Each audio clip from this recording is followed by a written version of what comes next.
So that's easy. Go to the lake and throw it in. That was the other choice. Okay. See, my ring's still here. Is it there? I don't see it. Where'd you get one for night? First day back.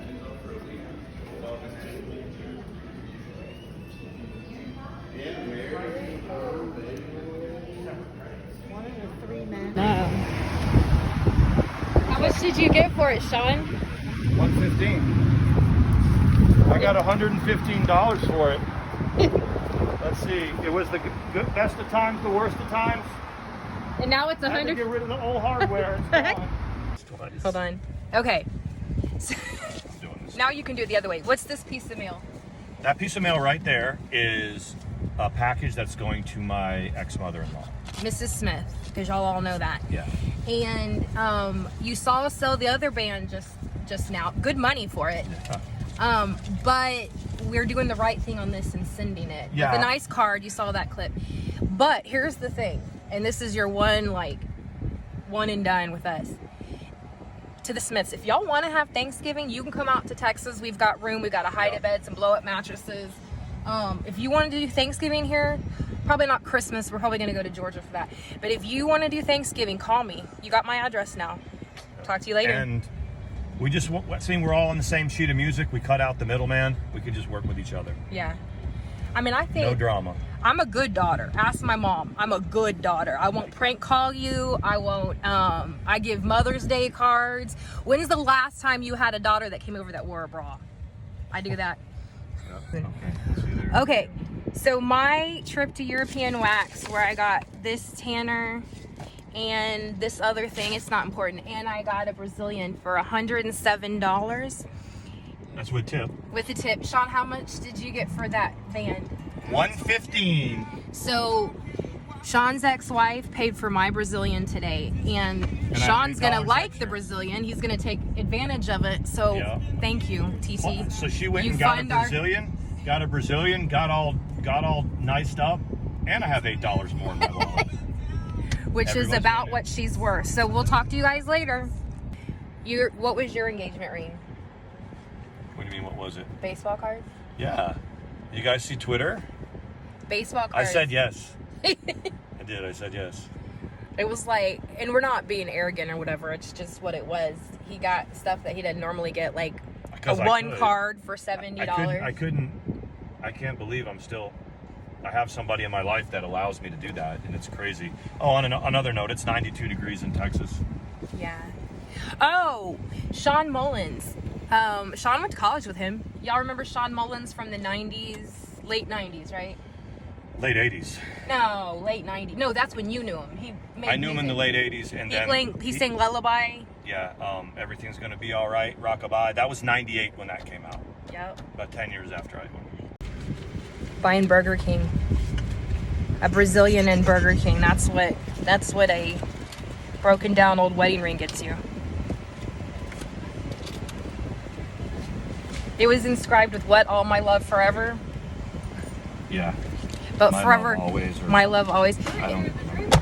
But All My Love Forever turned out to be spans of months at a time, and then that was canceled, and then it would be All My Love Forever, and then Then it became then it became I'm gonna All throw My your Love shit away. on OnlyFans, and it became Everybody's Love. Thank you. Thank you. It became everyone's love on OnlyFans. All My Love, and I spread it over many people. Oh my god. But the good thing about it is, and I will say, she used to show when they were married, quote unquote, happily, she showed her everywhere for free, and now at least she gets paid for it. Yep. And he doesn't look like an idiot.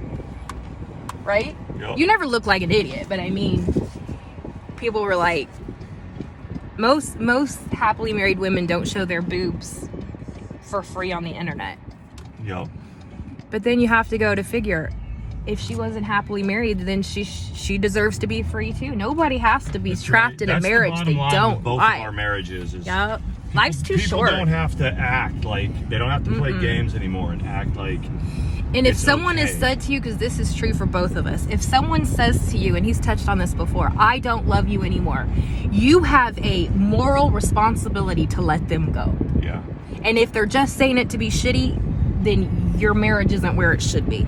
Because you shouldn't still be working on it if someone's continually saying, I don't love you anymore. Done. What don't you get about I don't love you? And then if at some point you just go, well, I mean, some people have that, well, we can work on it. We can have the love. Yeah. We can do this. But they don't love you. Why are you trying so hard? And for you to keep saying, keep trying. And this is not just our marriage. This is everybody in general to say, keep trying, keep trying.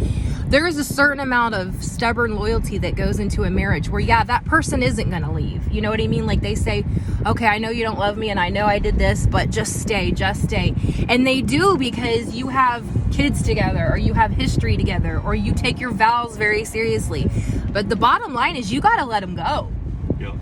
And if they're just saying it to get a reaction, then they're immature and they need to sort themselves out. Does that make sense? It does. That's exactly right. In both of our cases, like that was one of the last things that happened was I don't love you anymore. I said to you, and you're like, done. Yeah. That's it. Yep. That's You know true. what I mean? You can't. I mean, why you want to stay? I mean, it's hard enough work when you do love somebody. Exactly. and it's hard enough work to. And love shouldn't be that hard. And we've said that from the beginning. This has been like, I mean, we have our issues just like anybody, but not bad. But you get into a relationship where it works and it's not hard. Yeah. It's not hard to love each other. That's one of the things that you always say to me. Oh, like I'll be working 3:00 in the morning or whatever.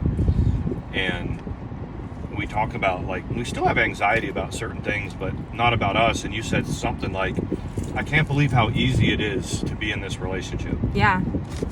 It's surprising. It should never be that hard.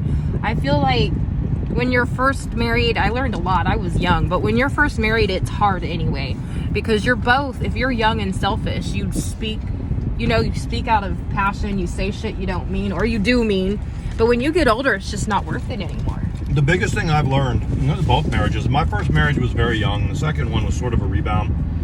And I had feelings for both people. And you know, I had children with one. But I think that what my advice to everybody is that before you settle down for good with somebody, you have to be good with accountability. You are accountable. Yeah. And a lot of people don't understand that.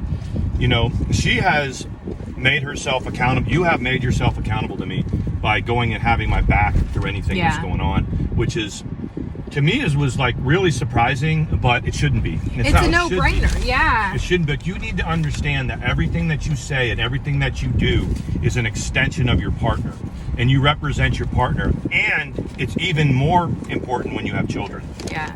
Because whatever you say and whatever you do is a reflection on your children, and your children don't deserve it if you act like an idiot. No. And I also have learned as I get older, you know, when I was young, I would pop off at the mouth and say some really hurtful things, and then in a day, you get over it and whatever. When you get older, it's like those things linger. You don't say them and then go, oh, I'm sorry. You sit with it and you're sick at your stomach because you said something you really didn't mean. Yeah. It's not worth it. When you're young, it's like, well, got my point across. When you're older and you say shit out of anger, it's just not. And I think that when you start saying stuff that's out of character and you don't really give a crap that you said it, that's another warning sign. Yep. You know, if I say something that I think hurts you, it mortifies me. I feel so bad. Yeah. And but actually, most of the time, it was the other way around. Yeah. Every once in a while, she get crazy sometimes. Goes, blah, blah, blah, and I, whoa. Yeah. Like, that's old behavior that I do. And usually it's because I'm in fear for something. And I'm lashing out before I feel like I'm going to get hurt. Mandy learned how to play games with words and words with friends. Oh my God. She learned how to play games, and she knows how to fight dirty with words. Yeah. But as okay. I'll be right back. Is it baseball cards? I don't know. I have to check. You know it's baseball cards. We did a couple of errands today, like we were talking about. Community page apparently looks like the Volvo got towed. Either it did or it didn't. Whatever. So we'll sort that out. Tag it, insure it, pay for it, get it. I never wanted the Volvo. That's not what this is about. It's about the fact that there's still money owed on it, and it's not an essential vehicle. You don't get cars paid for your daughter just because she needs a car. So stop.